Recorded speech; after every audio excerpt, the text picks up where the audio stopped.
The good old clap, take one. That's right. How many of you knew what you wanted to be when you were 7 years old?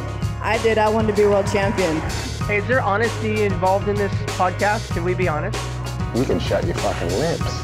And then I'll just say, put them up, what? Let's go. He's like, you look too pretty on the wave. Get ugly. We can talk about DMT if you want. I thought we were boxing.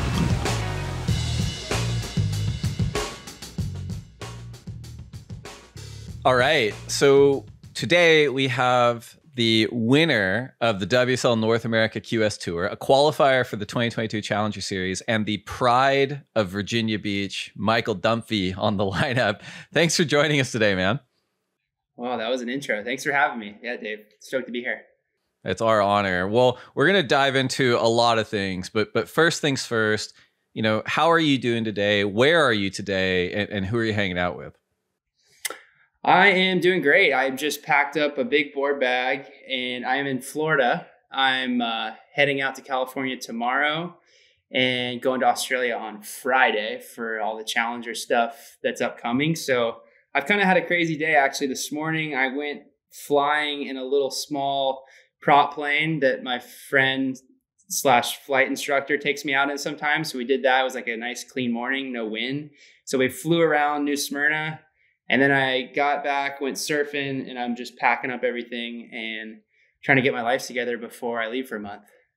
Busy day. Now, we said you're the pride of Virginia Beach, but you said you're in New Smyrna. Is that where you're basing at the moment for wave consistency's sake, I assume? Yeah, I'm more down in Florida now than I am in Virginia Beach, just because, like you said, the waves are a bit more consistent. The weather's a bit better. The winters in Virginia Beach can be pretty tough for surfing and the water temp and all that. So more down here, but kind of go back and forth between here and there in California. Makes sense. And did you say you have a flight instructor? You're getting your pilot's license? Yeah, since like during COVID, basically, when we didn't have any events and we were kind of just at home, not really knowing what the next move was, I was starting to learn how to fly.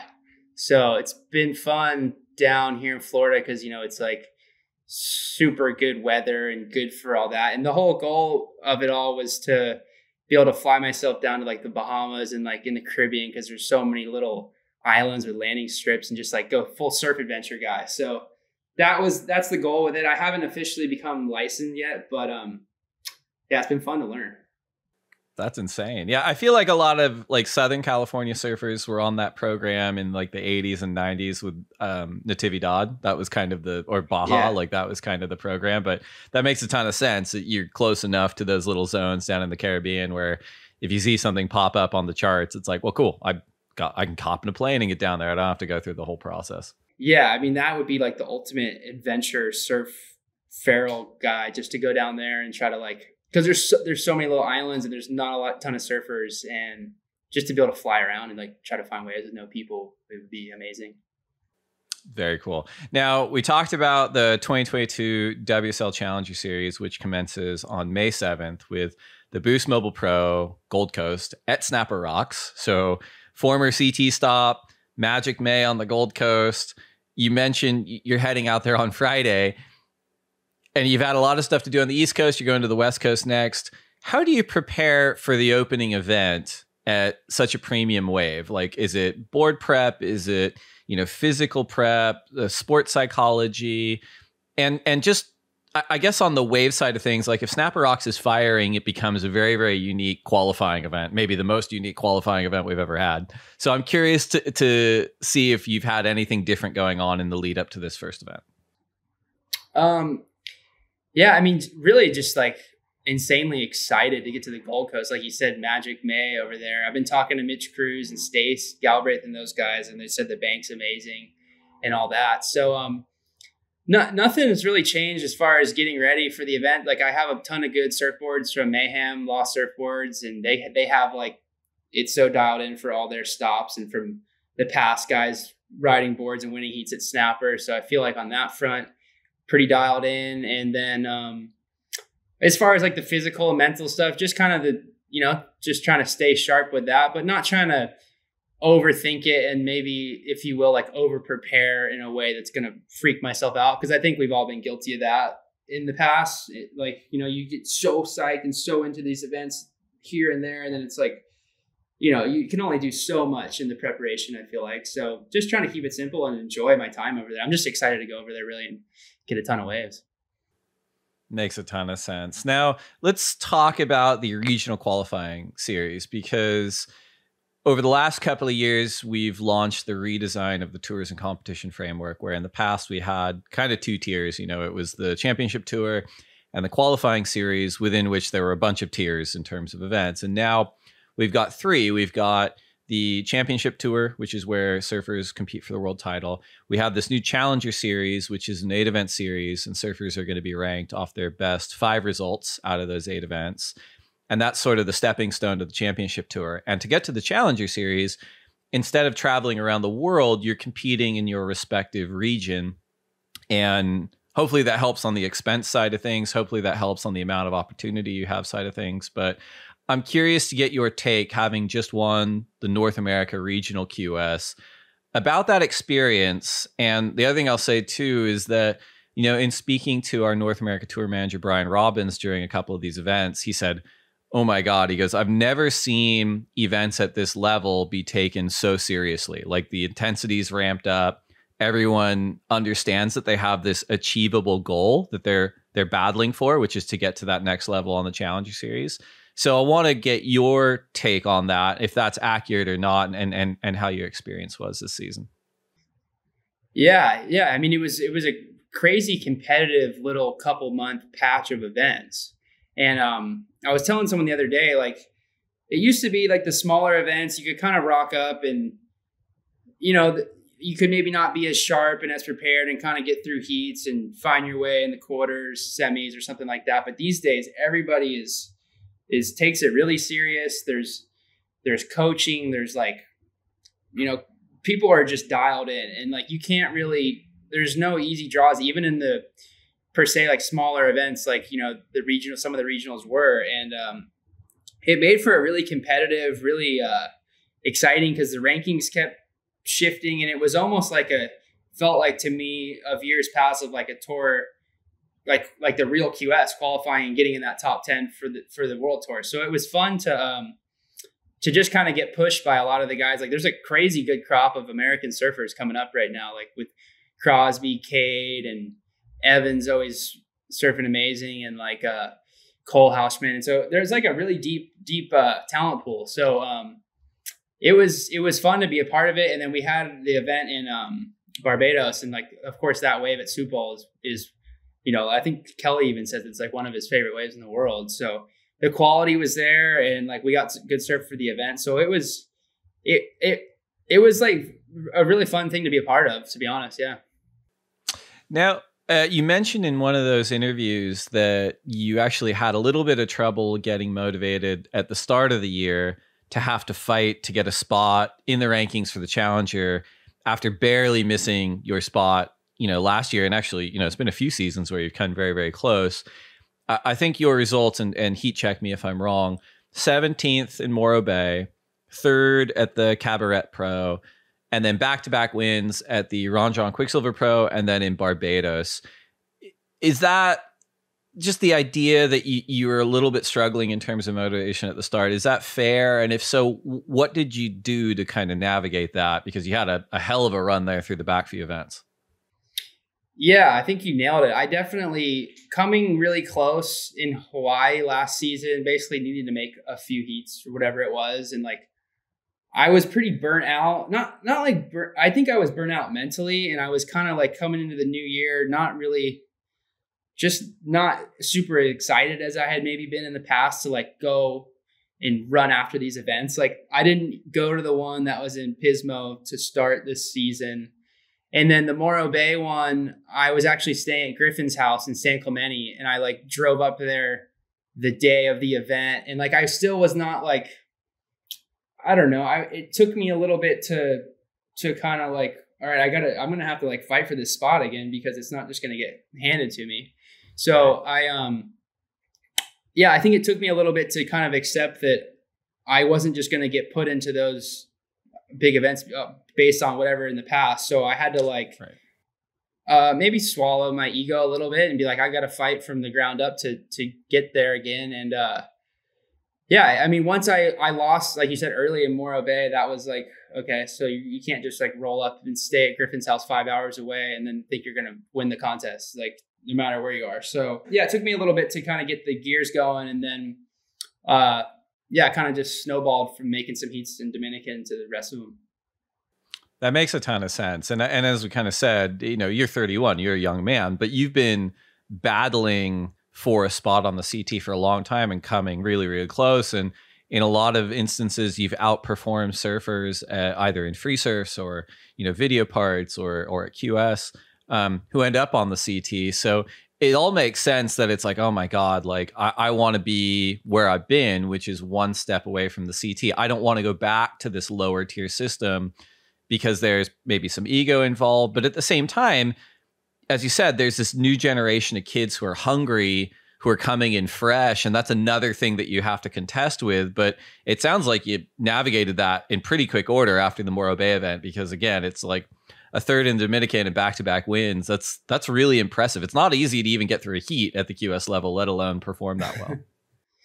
Yeah. I think I just, yeah, like you said, I'd been close to the top of the top, and then to like kind of have to take a step back to get where I was. It was a little, it was a little bit like, all right, well, you got to swallow your pride here a little bit and start from the bottom. But I think it's good. It kind of like, you know, these young kids are such good surfers, like Crosby and all these guys I keep naming they're ready to go all the way to the top. So they motivated me, and they're all like super hungry for it. You know, you can see these guys, they're like doing these crazy warm-ups and they're training every day, and they're like, they're at these events psyche, you know, like they're ready to go. So it's good. It's good to have them pushing me.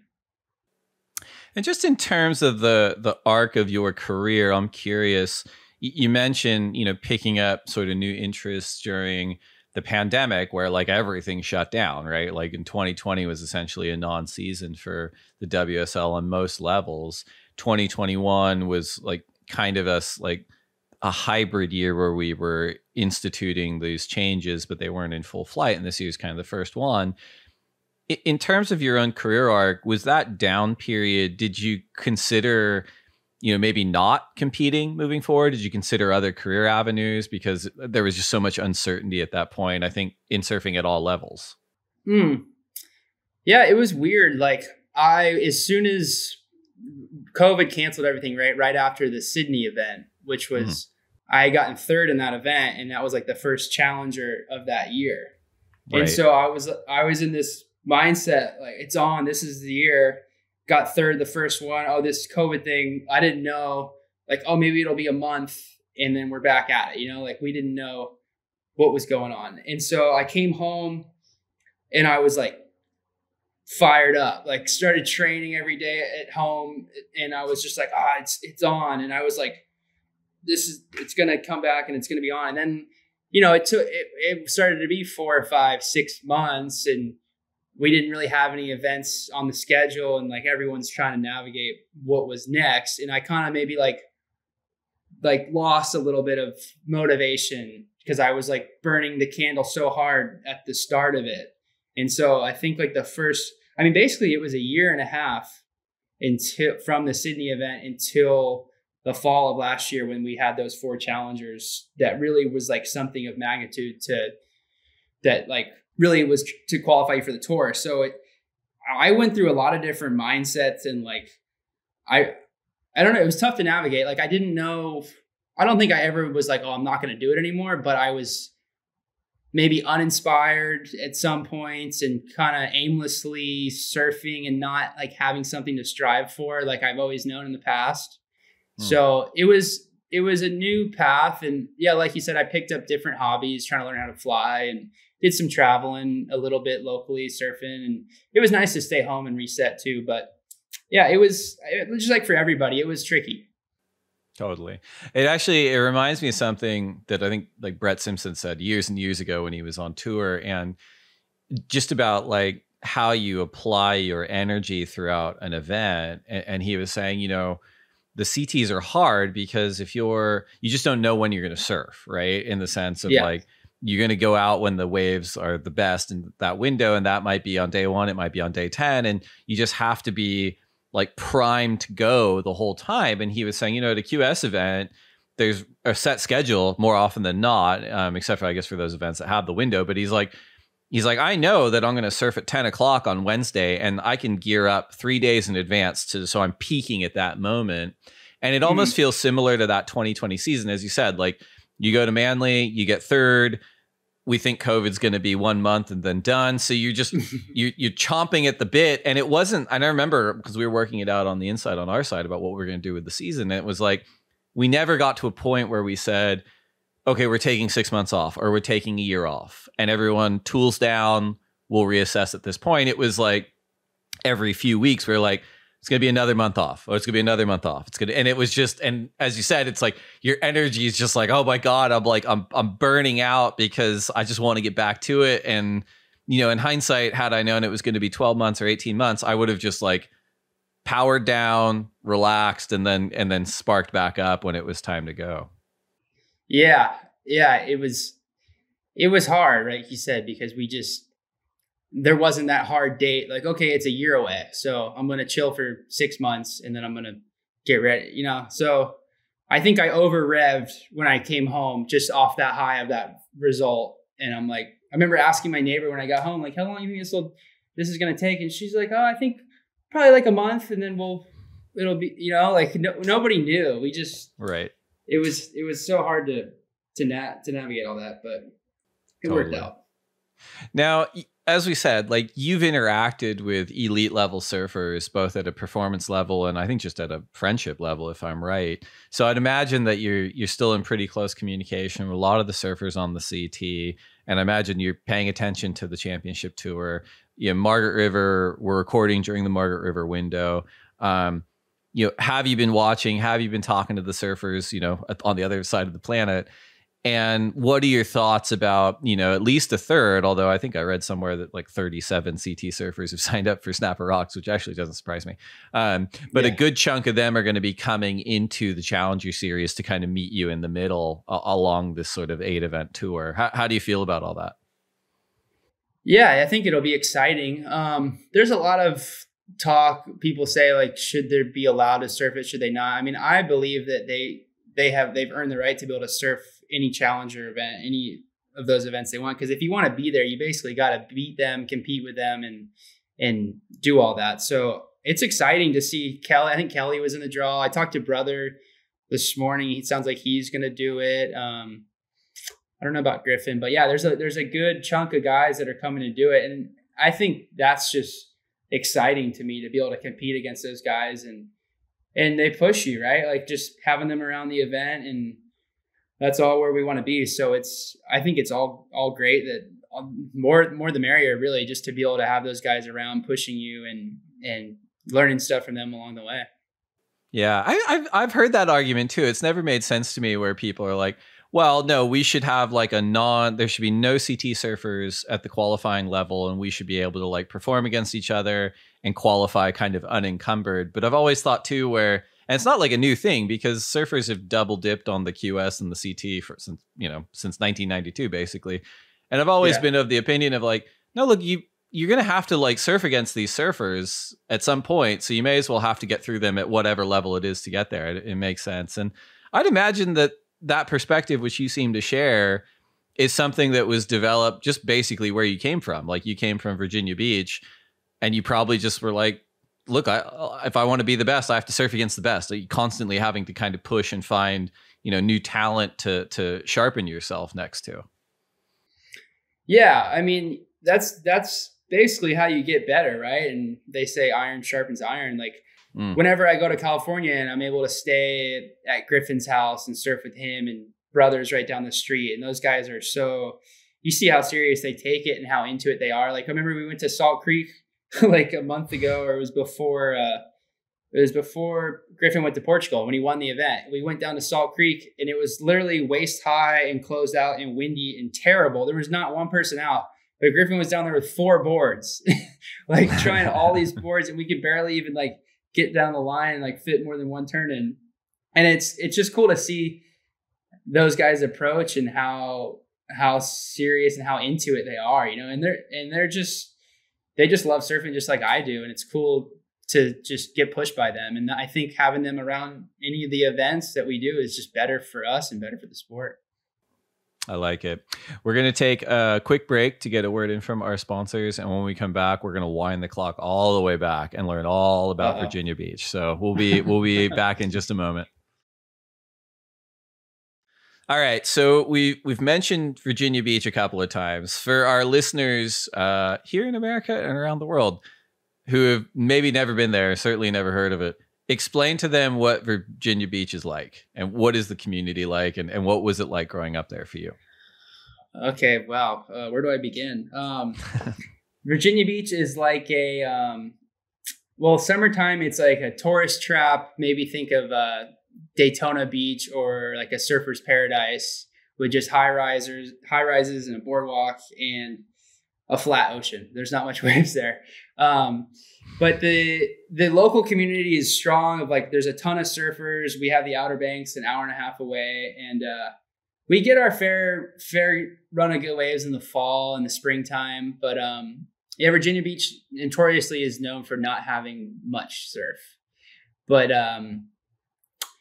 the summer is definitely flat. The winters are freezing,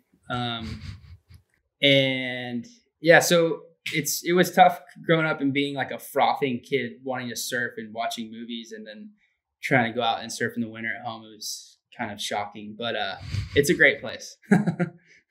Well, and how did you get into surfing? What was the family like? Mom, dad, what did they do? Brothers, sisters? Like how did all that happen for you at a young age?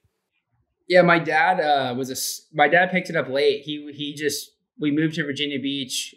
He was an air traffic controller, and he just started surfing when we moved to Virginia Beach when I was like super young, like 2 years old. And he started surfing, and then I basically started following him to the beach, like boogie boarding and doing all that. And then that just gradually came to a surfboard. And then, by like 8-9 years old, I was full throttle surf grom frothing. I remember I did my first contest. I think I was 9, and then the rest is kind of history.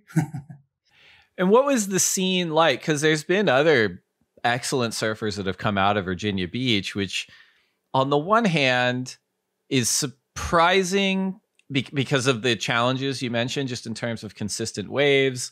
But then on the other hand, I think there's a parallel to a lot of the world-class surfers that come out of Florida, where it's like there is that hunger to surf all the time, even if the waves are shitty. And I think there's maybe like a fire and more appreciation when the waves get better. But what did you have any kind of like, I guess, professional level surfers that you looked up to when you were younger that came from Virginia Beach? Yeah, there was Wes Lane, who is like the Virginia Beach absolute legend. He was on tour back in the 80s. And then there was Jason Bort, and there's a really strong community of good surfers in Virginia Beach, and like everyone's super supportive. So there was like a real big pack at First Street Jetty where everybody kind of surfs. And so I was looking up to those guys, Raven Lundy. And then I would surf a bunch with my friends like Philip Gould, who I would compete with a lot, Ricky Pollock. And there was just like a really supportive, awesome group of people that the way, like you said, there's not much waves, but everybody is really hungry. And if it's breaking like knee high or bigger, people are out there. There's a group text, guys are running down off work, and like waist high or bigger, it's on. It's everybody's out there surfing. So yeah, like you said, it keeps you hungry, and it makes you love surfing when the waves show up. And in terms of your own ability relative to your peers that you mentioned, as well as that community, was surfing something that, you can talk about yourself complimentary here, no problem. But was it something that you felt like you were good at right away? Was it something where you're like, I love it, but my peers are better at this or that, and I need to work to get there? Or what was it like for you very early on is, I guess, my question. Yeah, I never really thought I was like that much better than my peers around there. And especially when I would travel down to Florida or out west, I was like, whoa, these kids are so good. I got to get so much better to compete at that level. And what was it though? Just at that time, if I may just interrupt, like when you would go down to Florida and you would go to the West Coast, what were they doing that you were like, wow, I can't do that? They were just like refined, they were faster and more progressive. And I remember seeing Dusty Payne surf when I went to nationals one year. He was like a few years older than me, but I saw him surfing and I was like, because back then we didn't see videos of kids our age either. And so I remember seeing him, first time seeing him surf was Oceanside. And I was like, oh my gosh, I don't know. He is like, this is crazy that kids are this good that are close to my age. When you're young and you see kids close to you, you're like, whoa, this is nuts. Like you get super competitive. So I would go home back to Virginia Beach after going to those things, and I would just be frothing to surf and try to get better. Like in the wintertime, they didn't make like 5.43s in my size when I was that young. So I would wear a spring suit, and then I would wear like a 3.2 over my spring suit, and just to be able to stay warm enough in the winter to like stay out and surf. So you had to get creative to stay in the water at home. And I just remember like even going to Florida was like a surf trip back then, because you come down here in the wintertime and it was still warm and sunny in the water. You wear a 3.2. So it was tricky. Yeah. And I mean, it is one of those things, right? Where I think it's amplified in surfing. I think it's across a lot of sports where you're like, I feel like I'm good. And then you run into a contemporary, Dusty Payne's a perfect example, where you're like, holy shit, man, and like, and then you have to leave, and he's going back to Maui where he's surfing, windmills and Lahaina Harbor and Honolulu Bay, and you're going back to Virginia Beach where you're like, I don't know if I can physically get out there today, but you just have to make it work, in a way. And you're like, that's that drive that I think we were talking about, where it's like, well, we're not all born equal. We don't all have the same opportunities, but you got to make the most of what you got. Yeah, I think if you have the drive, and if you like visualize it too when you're young and you believe it, and you just like you're practicing in a weird way. You're like practicing even when you're not surfing, because you're so like thinking about it and visualizing it. So when you get out to those waves, maybe you've already kind of practiced in a way, if that makes sense. I don't know. No, that makes a ton of sense. And I don't know if you've had. We could talk about if you had, but like serious injuries because I've had some, and obviously we're at radically different levels in surfing, but like I've come back from injuries feeling like I'm surfing better than I did before, mostly just because you're thinking about it so much. And I've heard similar stories of like, even sort of back in the Vietnam War, where there were prisoners of war that would go in and they'd be, imprisoned for X amount of years. And all they would do would think about their golf game, and then they would come back and they'd be better golfers after, because all they were doing was visualizing it. So I think there's something to that where, yes, like 10,000 hours and repetition and training is all important, but the visualization part probably gets underrated quite a lot. Yeah, it definitely does. I think you come at it with you kind of like when you have an injury, you come back, you look at it a little bit differently, right? You're maybe noticing certain things that you were so stuck in it, and like maybe stubborn and stuck in your ways, that you wouldn't have seen until you take a step back and you realize that you could have done this differently or that differently. And yeah, I think you just look at stuff in a different way, and it's healthy to get away from it and come back, for sure. So right. I don't know. As you were coming up, did you have other interests outside of surfing, whether it was in school or music or other sports, or was it from a very young age you're like, I'm hooked on this. This is what I want to do? I mean, I played young sports, and then I was really into hockey actually until I was like 13, 14. I remember I was going to travel to like Iowa or something for like a hockey tournament. And then my mom was like, well, you need to pick one or the other, because you can't be going there for that and then going down for a surf contest in Florida. So I picked one, and I liked surfing more, obviously, anyways. But I remember juggling that, and then from there on, it was like full tilt the surf route. Makes sense. If you weren't a professional surfer, do you have any idea what you'd be doing for a job? Maybe a pilot. All right. But yeah, I don't know. I think that would be fun. Get to travel.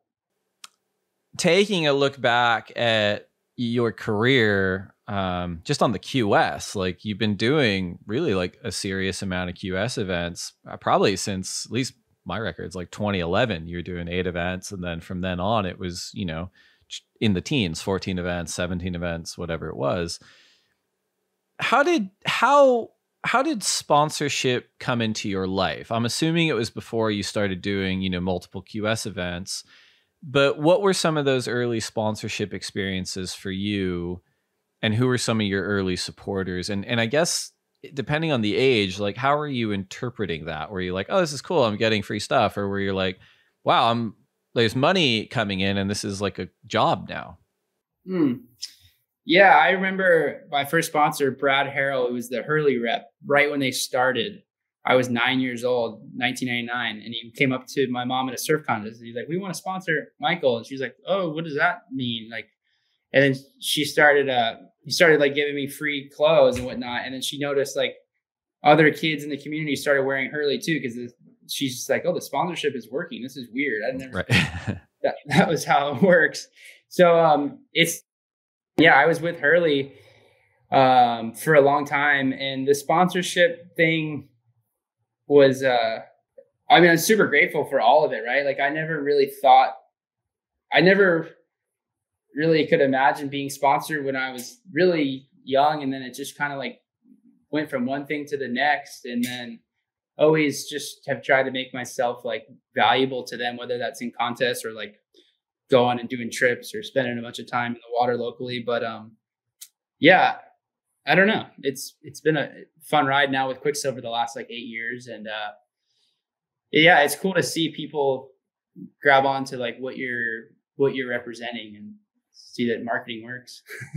Yeah, totally. And as you pointed out, like there in 1999, when you first started writing for Hurley, it was still a very, like, it feels like you've actually grown with the sponsorship model, if that makes sense, because at that time it was still very regional, where it's like, okay, we want to be taken seriously as a surf brand. We need to sponsor the best kid in each of these towns or each of these regions, you know, because that's our brand. And I think you coming from Virginia Beach, I don't want to say like big fish in a small pond, but that's an important area that doesn't produce a ton of kind of world level surfers that end up on tour, et cetera, et cetera.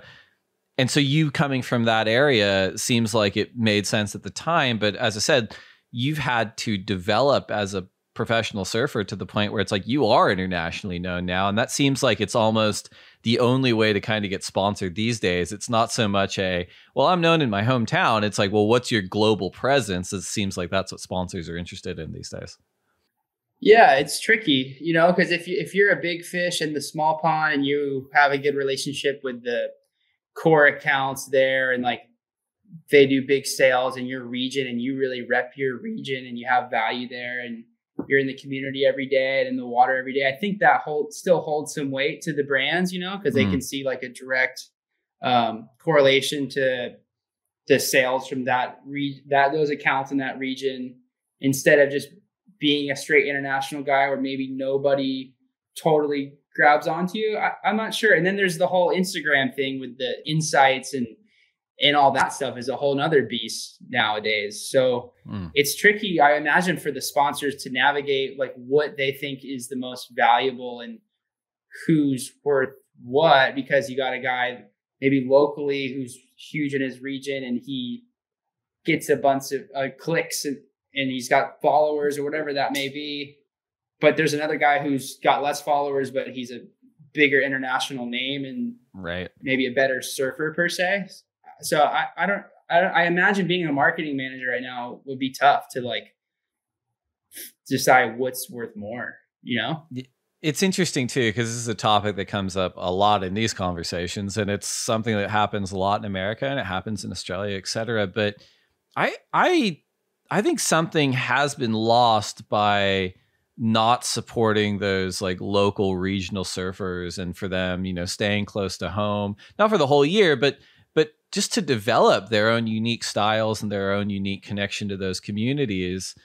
And sort of the parallel that I bring up a lot is like, especially for young kids coming up now in America, it's almost a guarantee if they show any kind of like kernel of talent, like their families are like moving to San Clemente and buying Sprinter vans, and like they're surfing lowers every day, and they're homeschooled. And I get all of that. Like lowers is a very consistent wave, and the talent there is very sharp. And as you said, iron sharpens iron. But I do think you lose a lot of like opportunity to develop into a unique surfer in a way that is still world class by being in the same place. Like homogenization comes into play, right? In a way that I don't think it has to. Yeah. You kind of maybe turn into a robot if you're just another ripper out at lowers, and you're doing the contest and you're around all the good surfers, which is great, and it'll make you better. But there is that original path you can take where you can like be from somewhere that's a little bit off the board and surf some different looking waves and be a good force in your community and still be a good surfer. So it's a tough one to balance, but I know there's the parents now that their kid wins a contest and then they're heading out to San Clemente, like you said, and they got their Sprinter van and their e-bikes, and they're all in. The kid doesn't know how to read or write, but he can do backflips or whatever. So I don't know. It's tough. I mean, there's more money in the sport, so you're going to get more of that. So it's tough to.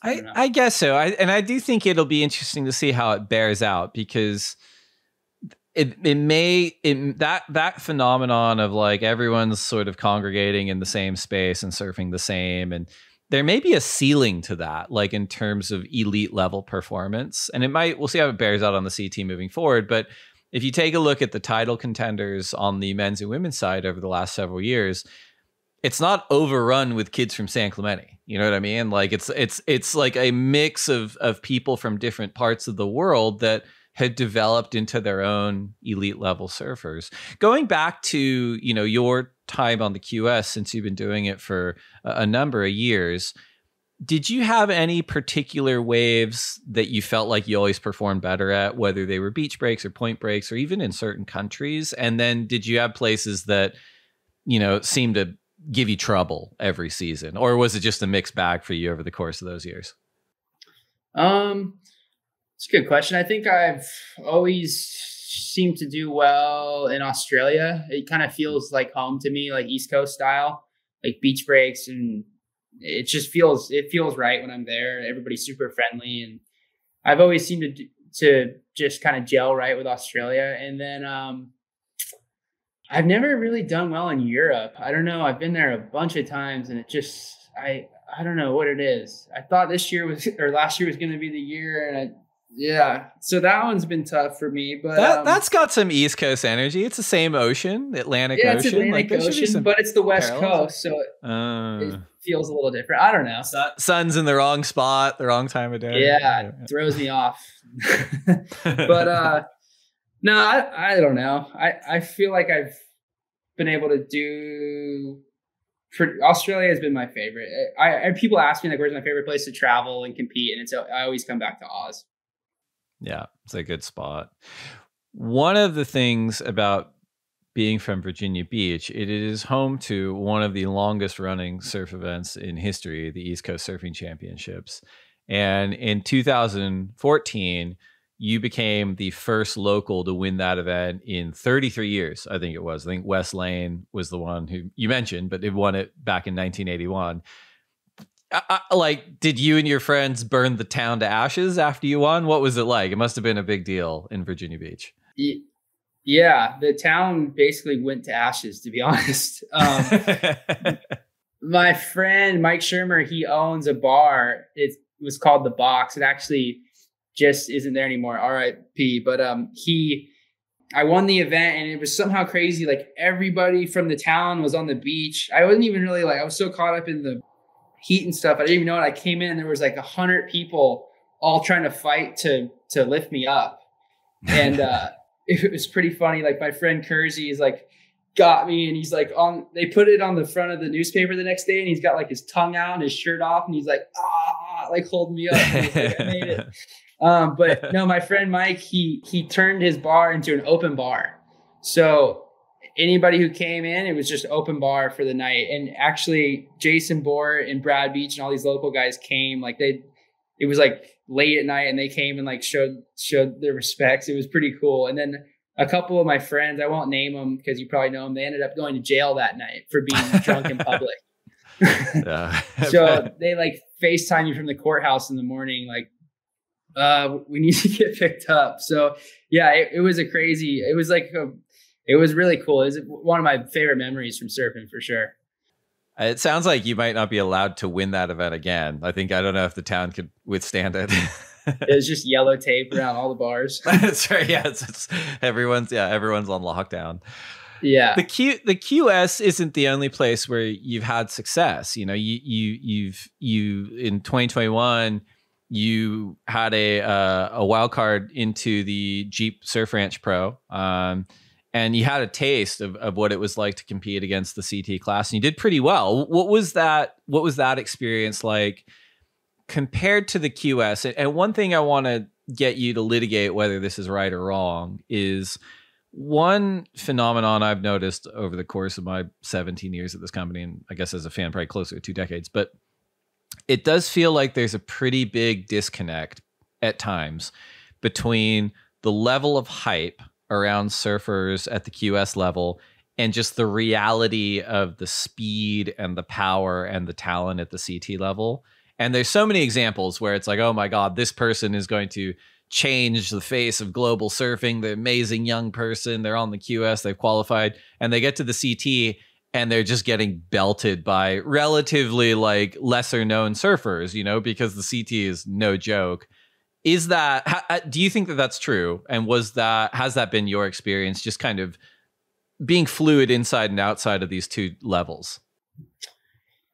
Yeah, I think there's like two sides to it. Like some of those guys at the top in the CT are so good that you see some people come on and they just absolutely towel them, right? The guys and girls, it just that top tier is pretty insane with consistency and just how explosive they are.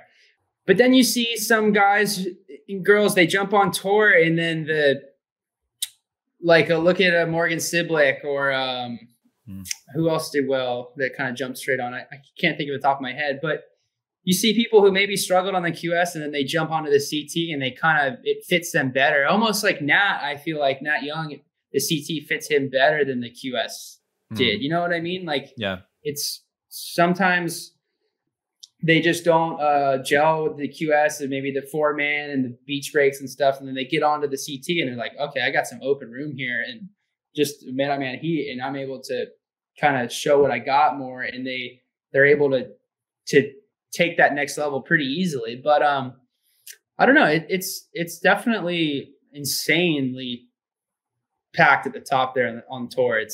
The level is so high. Yeah, it's tricky. And it's interesting too, because this has come up a few times in the last few conversations with Jack Robinson, Sally Fitzgibbons, and just how, you know, the CT for pretty much 2 decades would start in, you know, late February, early March at Snapper Rocks, which isn't to say Snapper's an easy wave, but it's a friendlier, more high performance wave. You're in Australia, you're on tour for the whole year. It builds towards a climax in Hawaii. And that was the rhythm that all these surfers that competed on tour for 2 decades had, or even surfers coming up understood, like, that's the rhythm, that's the rhythm.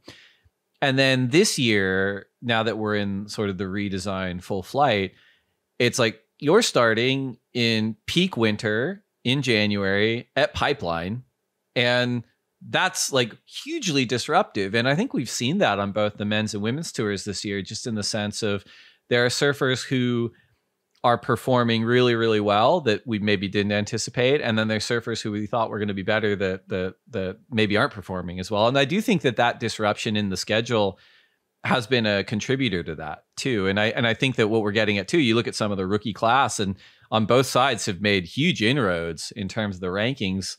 I think just because they're a little more nimble and they weren't set in that 2-decade standard for as long as maybe some of the CT surfers. Yeah, it's a good point. They don't have that schedule in their head of like Australia, work your way up to Hawaii. They were ready to get thrown straight into the fire right after Haleiwa, basically jump into pipe and sunset. Like seemed like Zhao Chianco was ready for pipe right away. He's bring it on. John, let's go. Totally. So yeah, it's cool. I think it's better performance wise with those waves like in peak time like that now, like late January seemed to be better than early December and that. So I think the new schedule, it works better as far as getting quality waves. Yeah, I agree. So we have a couple more topics and we've got some listener questions for you, but we're going to take one more quick break to get a word in from our sponsors and we'll be right back. So we were just talking about the schedule on the championship tour, but the schedule on the Challenger Series is something that I'm personally pretty proud of too. So starts off on the Gold Coast, Snapper Rocks, Magic May. Then we go down to Manly. And then we have Bolito in South Africa. We have the US Open in Huntington Beach. After September, after the WSL finals, we go to Ericeira in Portugal, Hossegor in France, Saquarema in Brazil, and then we finish at Haleiwa in Hawaii in November. Again, the surfers will be ranked off their best 5 out of 8 results, potentially. So you don't have to do all 8 events. Is your plan to do all 8 this season? No, I'm just going to do the first 5 and then I'll be done, win them all. Yeah, I'm basically planning to do all 8. I mean, I think it's cool to have a whole year schedule laid out like that. It's been a few years now since we've seen that all in like a full map of the year. So yeah, planning to do all 8. I think that these first 2 sound insanely fun, and then like the back half's pretty stacked too with Europe, and then kind of there's like that last month and a half where it's like bang bang bang bang. So yeah, the plan is to do them all. It should be a blast. Yeah. Are there any? I mean, I guess this is like hard to ask a competitor ahead of the season because I think psychologically you're like, I'm planning to win all 8 of them. But are there any that you expect yourself to do very well at out of those 8? I'm looking at this Australia leg, like, because doing well in the regional stuff, I feel like I'm in a good spot mentally and boards and everything seems pretty right after, winning those last couple events. I think I need to kind of run with that high while I still have it and try to keep the momentum going. So I'm looking at these first 2 as like a big way to kind of start the year strong. Yeah. And you're leading sort of the North American qualifiers on the on the Challenger Series. Are you close with your sort of North American contemporaries, or do you guys kind of just on your own program? Yeah, I would say I'm super close with Evan and Cam. We've all traveled a bunch together, and Cade and Cole. Yeah, I'm pretty close with all the boys. Like, I think Evan and I are going to stay together at Snapper with Mitch Cruz. And yeah, so I definitely surf with all those guys a ton. Like, I stay with Griffin and Crosby, and I guess Crosby might not be going, but that whole crew kind of runs deep. So I've spent a lot of time with them. It's interesting too, because I think that especially at the qualifying level, history has shown that when you have a good little support unit, it goes a long way. Whether it's sort of the the Australians in the 90s, the Momentum generation at the same time, or the Brazilian Storm, like I think it kind of goes back to one of your points of like the iron sharpens iron, and it can be a lonely thing to travel the world and compete if you're by yourself. But if you have other people, even if you end up drawing them in a heat that you're friends with and you support one another, it's super helpful in terms of navigating the system. Yeah, for sure. You want to have a little squad and have each other's backs. And like, if you're just going out and traveling the whole year solo without because there's a lot of downtime and we want to surf together and all that. So it would make it not fun if you didn't have a little crew and like a fun little sparring partner here and there. Like Evan and I will go over there and we'll probably run some mock heats together and just like try boards, and I'll tell him if one looks good or if one looks shitty, and he'll do the same for me, and kind of just have a friendly little healthy competitive warm up before the event. And it's good to have that everywhere and have a little crew to back you up. Yeah. You mentioned you've got a great batch of boards from Mayhem at the moment. You've been working with him for a few years. I think you were working with Channel Islands before that, but it seems like you're pretty static with, if you're working with a shaper, you're working with that one shaper and you're working with them for a few years compared to, I'm working with a bunch of different shapers and doing whatever's best. Is that fair assessment of how you work with board builders? Yeah, well, I was with Channel Islands for over like a long time, like 8 years or so. So I actually recently, the end of last year, I kind of just, I just wanted something different, just to try to keep it fresh. You know, when you ride something for so long, not that it's bad, but you just want to kind of keep being excited and evolving and all of that sort of stuff. So I've started riding Matt Bialis Mayhem Lost Surfboards at the end of last year. And then, he's made me a bunch of boards, like getting ready for the regional stuff. And then I got a bunch more in California done, but, it's just like so exciting to me riding a new shaper's boards, and like has these models that I haven't ridden as much. And like, it's, you gotta stay excited and have fresh stuff on your feet. So that kind of keeps me going. Makes a ton of sense. And in terms of psychology for you, and I was interested because Jack Robbo brought this up last week, where I said, well, you were in California. Did you go down and watch the Rip Curl WSL finals? And he said, I ended up going to Waco, but I was watching online. And he kind of admitted that, intentionally, I didn't want to be there. Like, he's like, I was surfing lowers a lot in the lead up to the event, but like, I want to be in the event. I don't want to be there watching. So I'm curious if it's similar with you. Like, are you watching CT events, or are you thinking like, nope, I will watch them when I'm there competing? No, I watch them. I watch them. I mainly try to watch heats of like, I love watching Kelly. I love watching Griffin, Chloe, and Nat. Like I'll try to make sure I watch those guys' heats. And, I'm just a fan of the sport, really. I just love watching good surfing, and it's so much fun just to see those guys go off. So I don't like, push everything to the side every day if they're on, but I try my best to watch it as much as I can. Which event in these back five are you most excited to watch? We've got Garajigan, El Salvador, Saquarema, Jeffreys Bay, and Chopu. If you could only sit down and watch one of them, which would it be?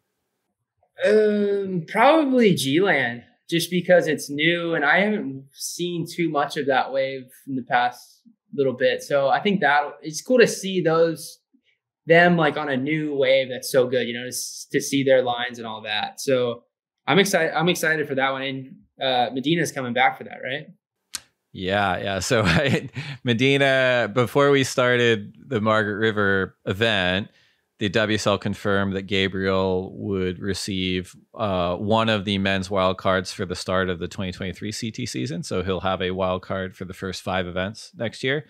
And because he's healthy, the back 5 events on the men's side will be 24-man draws. So there'll be the top 22 ranked surfers after the midseason cut. And then there's 2 wild cards. Some of those wild cards are spoken for via local trials or sponsorship requirements, but he's been given 1 in each of those 5 events in the back half of the year. And because he's got the 23 wild card, his results are going to count towards his 22 ranking. So theoretically, he could make the WSL finals because he's not going to knock anyone off a tour, because if he pushes someone from like 22 to 23, that spot's guaranteed because he's got the wild card in 23. So yeah, it'll be interesting. It was very interesting watching the reaction on the surfers thread when we that came across. So I'm excited to see how he goes when he comes back. Yeah, I mean, he's definitely deserved that spot. Like, whenever he wants to be in an event, I know there was some people saying like, "Oh, I can't believe he got a wild card and this and that." I mean, he's 3-time world champ. He deserves to be in any event he wants to be in. So, rightfully so, he's in those events, and I'm curious to see. Mathematically, he could easily be in the final 5 still, right? I think so. I mean, if you think about it, a win in each of those events is 10,000 points, right? So theoretically, he could clock 50,000 points before Trestles. And you know what? I got it up. Let's have a quick look and see what it looked like last year on the top 5. And I know it's not a perfect comparison, but oops, that was this year. On the men's side last year, 5th was 25,000. Okay, so he would basically just need to win 2 and get a quarters. Yeah, I mean, based off of that, 2020 we didn't have a season. 2019 was much higher. 2019 was 46,000. So maybe 2021 wasn't a good example because we didn't have as many events. So 46,000 in 2019, 2018, since I'm on the chart, 36,000. So probably somewhere in the 30s, 40s, but to your point, it's like, I think second place is some like 7,800 points. So yeah, a few finals and a few quarterfinals, you might see him at lower trestles, like stalking the draw. That's one person you cannot put it by to like win those 5 events that he's in. No, he's G-Land, El Salvador, Saquarema, J-Bay, Tahiti. It'll be interesting. You know, you mentioned that you're a student of the sport, and I, knowing you as I know you, 100% agree. Objectively, so we talked about that distance in terms of performance and ability and talent and just competitive savvy between the QS, CS, and the CT. When you make the CT in 2023, what do you think your surfing is ready today to really compete and to perform against championship tour surfers? And if not, what are maybe the few things that you want to work on between then and now? Well, you're putting me on the spot. I'm putting you on the spot. We're ending on a banger for these questions. I like it. Yeah, I think I could definitely compete with the right. If I can, I feel like I'm always a student of the sport where I'm always trying to improve and just get better every day. Cause I always, not to say that I don't think I'm good enough, but I'm always just trying to improve. So I think if I can keep on that path throughout this year, and I got these new boards that I feel like are making a difference for me. And then I can definitely, I see myself being able to fight and compete with those guys for sure. So it's just, it's going to take a lot of hard work and you know, I've put a ton of pressure on myself in the past to make it and all this sort of crap. So I think if I can just enjoy and continue to improve and stay healthy and all that good stuff, then we'll see where we end up. I love it. So to close out, we've got 2 more segments. The first one is questions from the Instagram community. For those who follow us at the Lineup Pod, both on Instagram and Twitter, we appreciate you. And yeah, we got actually a ton of questions for you, but we've whittled it down to 3. So the first question is from @Jack Hoholuk. Apologies, I just butchered your name. But the question is, what does the Q grind mean to you? What does it mean to me? It means it brings out a lot. Honestly, it's like this is kind of weird. It might be a weird answer, but I've always said if this surf competition and the Q grind and all that is like a great way to like handle life in a way, because you face all this adversity. And when you travel across the world and you put your heart and soul and you lose, and you do that for a lot of years, and you learn how to lose and to like push through and persevere in that. And I feel like that's a good way to treat life in a way, if that makes sense. And it brings out a lot of emotions and you I don't know if that's too deep of an answer, but I was just thinking about that the other day, and it's like a good way to face adversity and to keep going. I think that's a great answer. I think actually every kid who's either on the QS or is thinking about it should probably hear that, because I think it's probably worth it to consider. It's a great answer. Second question is from @SaltyFrames, who asks, do you think the Challenger Series will make it easier or harder to qualify for the championship tour?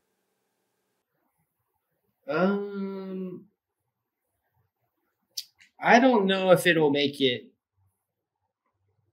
I don't want to say it's going to make it easier, but it makes it more.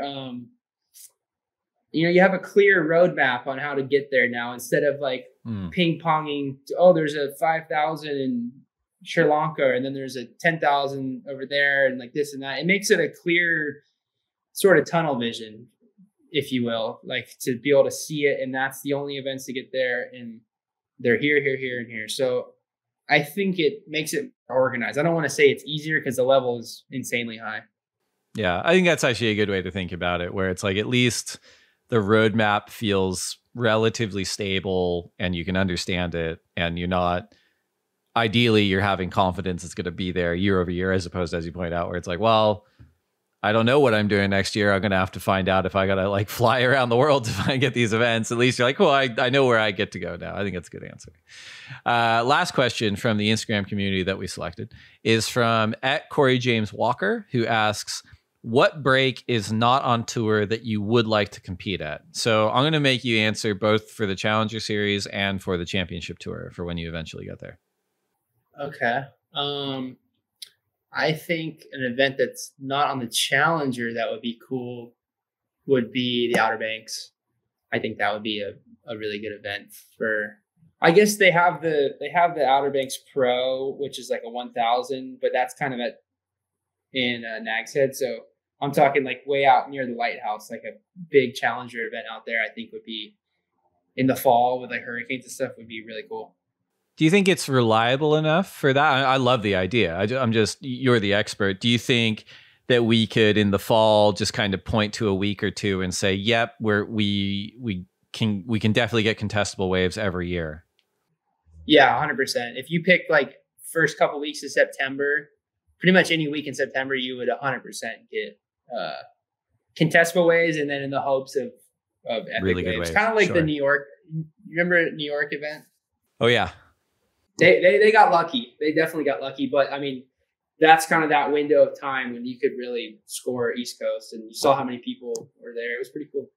Yeah, I remember. That was a funny event because people are like, oh, there's a hurricane, we have to cancel. And it's like, well, that's the only way you're going to get waves too. So, it's kind of like, what did you think was going to happen? Yeah, that's why we're here. What about for the CT? If for when you make it on 2023, there's still a little bit of time. I can jigger the schedule. Where do you want to compete in 2023 on the Championship Tour? That's not on there now. This might be a little bit biased because I was just there and I just won the event, but I think Super Bowl would be an insane wave for the CT. I think Kelly would back me up on that. I'm sure he would. I'm sure he has. And I'm sure he will continue to. I like that answer. It's a good one. Well, thank you to the Instagram community for those questions. We are now down to our final segment. This is the lightning round. 10 questions for you to answer as quickly as you can. First question. If you could only have one board setup for the rest of your life, single fin, twin fin, thruster, quad bonzer, or finless, which would you choose? Thruster. Coffee or tea? Coffee. Burrito or pizza? Pizza. Blow it out. Last book you read? The Alchemist. Best surf film ever?